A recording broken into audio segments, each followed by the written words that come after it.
Hi, I'm Dr. Mohan Thomas. As promised, today is Wednesday, and so I'm going to share with you some practical tips with regard to the botulism toxin. This is Botox made by the Allergan company.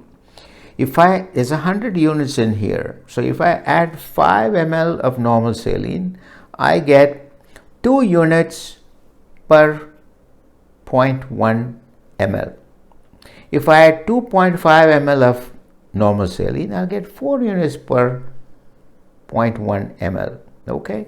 Now, if I was to use, let's say, Dysport made by the Galderma company,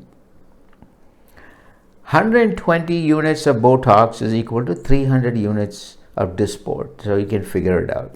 Now, I'm going to tell you why dilutions become very important, especially when dealing with muscles of the face, which are extremely thin. The ones that I'm really concerned about is, let's say, the procerus, a very small muscle. Small muscle, I want to put a small amount of product with a higher concentration. Let's say the corrugator's paired muscle, small strip muscle. I want to get a higher concentration with small amounts. So you get higher concentration with a smaller volume. It's accurate and it doesn't disperse over the whole muscle. So that's the reason why dilutions become important. Also, another muscle you can be concerned about is the DOA. You can accurately put higher doses and not have the product run all over the place. Let's say the lateral orbital rim area, the lateral part of the orbicularis oculi, which is responsible for the crow's feet. Again, higher concentration, less amounts of product placed accurately. Now take a look at this demonstration. Now I'm going to inject 0.1 ml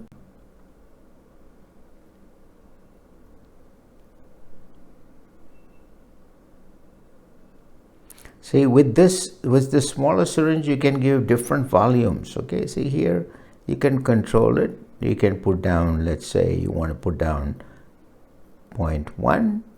That's 0.1. You want to put 0.5, or you can put 0.025. See the volume difference. See how little this is? That's more, that's even more. So if you inject when smaller muscles, it's a big difference. When a small muscle will make a lot of difference. That's why I like higher concentrations with small volumes. All right? Terrific. So you got it. You can either inject 0.1, 0.05, or 0.025. And that's why I like the higher concentration, where I am targeting the following muscles with higher concentrations. Again, to repeat myself, the procerus, the paired corrugators, the lateral part of the orbicularis oculi, which is responsible for the crow's feet, the DOA, which is the depressor anguli oris. The masseters, you can go for the full, 0.1 with either 2 units or 4 units, because it's a big muscle, it can accommodate it. Now the mentalis muscle is a small muscle, which is the popcorn or peach pit look. I will explain to you on the diagram what I'm talking about. The pits represent hypokinetic areas. The raised areas, the popcorn areas, the raised ones appear hyperkinetic or hyperactive areas, where you just inject smaller volumes with higher concentrations. I would probably put about 0.5 or 0.025 with a higher concentration. Okay, now I will demonstrate on a diagram, raised diagram, 3D diagram, as to which are the points that I inject, and I'll kind of superimpose that on a schematic so we're able to understand that better. Okay, now let's go to the 3D image of the face. The various muscles are here. Let's first look at the procerus, okay, which is the vertical lines, the frown lines here. Then you have the paired corrugators here and there. Then you have the crow's feet, which is the lateral part of the orbicularis oculi.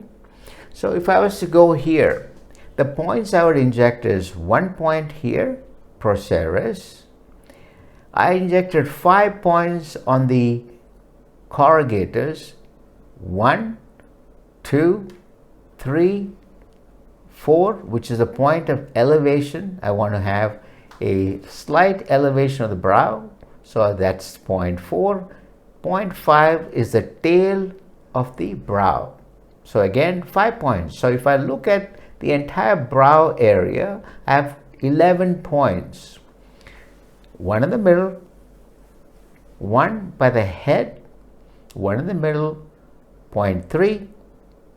Point 4 is where it elevates the brow, and 1 by the tail. I like to inject here point 5, which is 4 units per point 1. So I inject 2 units here. All right.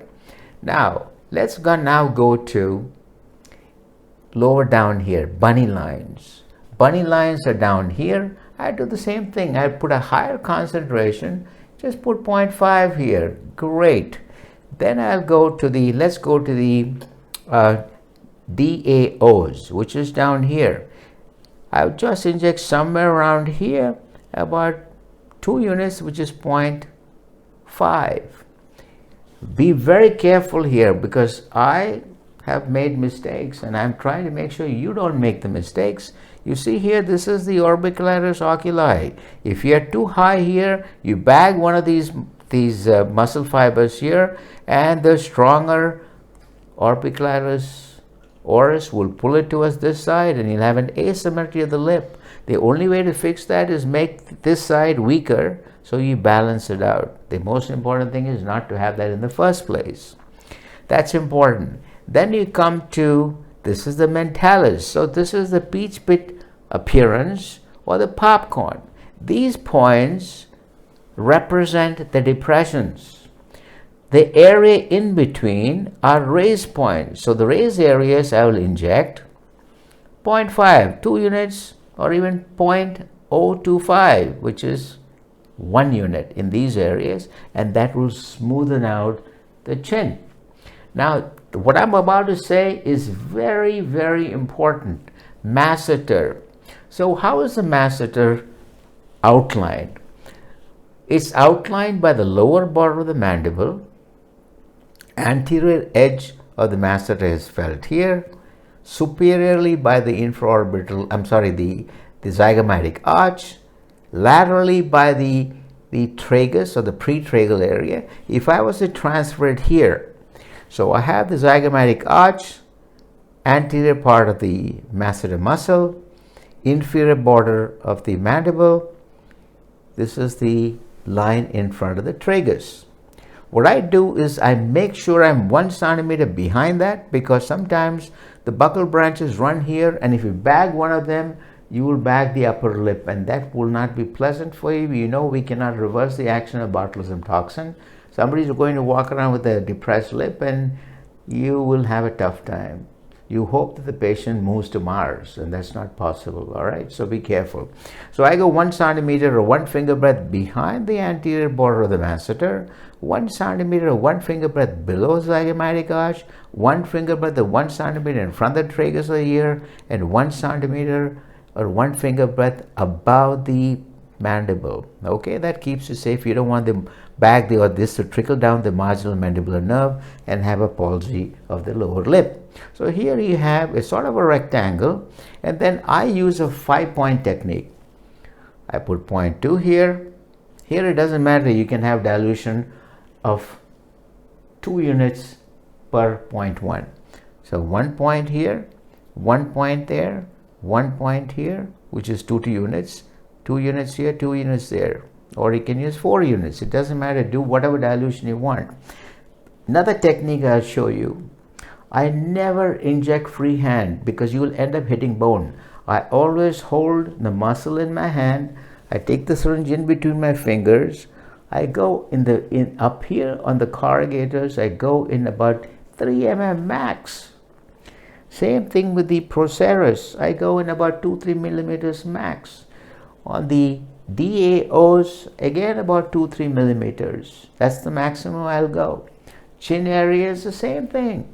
In the masseter's, I can go in about 4, but I always grab the muscle in between my two fingers, between my thumb and my index finger, so that I'm holding it like this. I can be accurate going in between, and I can control. I also use a very small needle. You cannot use this needle to draw the botulism toxin, because this needle will get dull very quickly. So you got to take this plunger out, use another needle and syringe to aspirate the botulism toxin, take the product out and fill in it from the rear, and then put the plunger in and prime the needle, prime the syringe. Okay, got it. Now the other thing I follow is, I don't use this. You know why you have pain from a needle prick? Because this gets dull. So I don't use this for more than 10 pricks, maximum 12 pricks, and I chuck it. I get a new syringe. Plus the lumen of this needle is so small that if you pierce a masseter or something, I can use a bigger needle if I want for masseters. It'll plug the lumen. I like to save this for procerus, corrugators, lateral orbicularis oculi. And the other thing I like to do is, if I'm doing this side, I sign in the opposite side, hold it like this in my finger, and I go from this side. If I'm injecting this side, I'm standing on that side. It just gives me that feeling of safety, of not injecting into the globe. So I know, I feel palpate the lateral orbital rim. I hold it in my finger like this. I'd rather be closer to the lateral rim than be too far away. Always realize that there are blood vessels and there are nerves crisscrossing the face. It's always better to be safe than sorry. Prevention is better. So whenever you inject, please concentrate. No matter how many thousand times you have done this, you have to be concentrating. Don't look here and there, because it's that split second that's going to make you make a mistake. Now, next Wednesday, I'm going to share with you the actual technique of injecting the various parts that I have just discussed on our actual patient demonstration. So you can look forward to this. This is always on YouTube. You can watch it at your own convenience. If you like this, give us a lot of likes. And please subscribe to this channel, because it's free. And we bring this to you. We put in the time to make this happen for you. Please appreciate that by likes, thumbs up, and subscribe to this channel. Thanks for watching, and have a great night.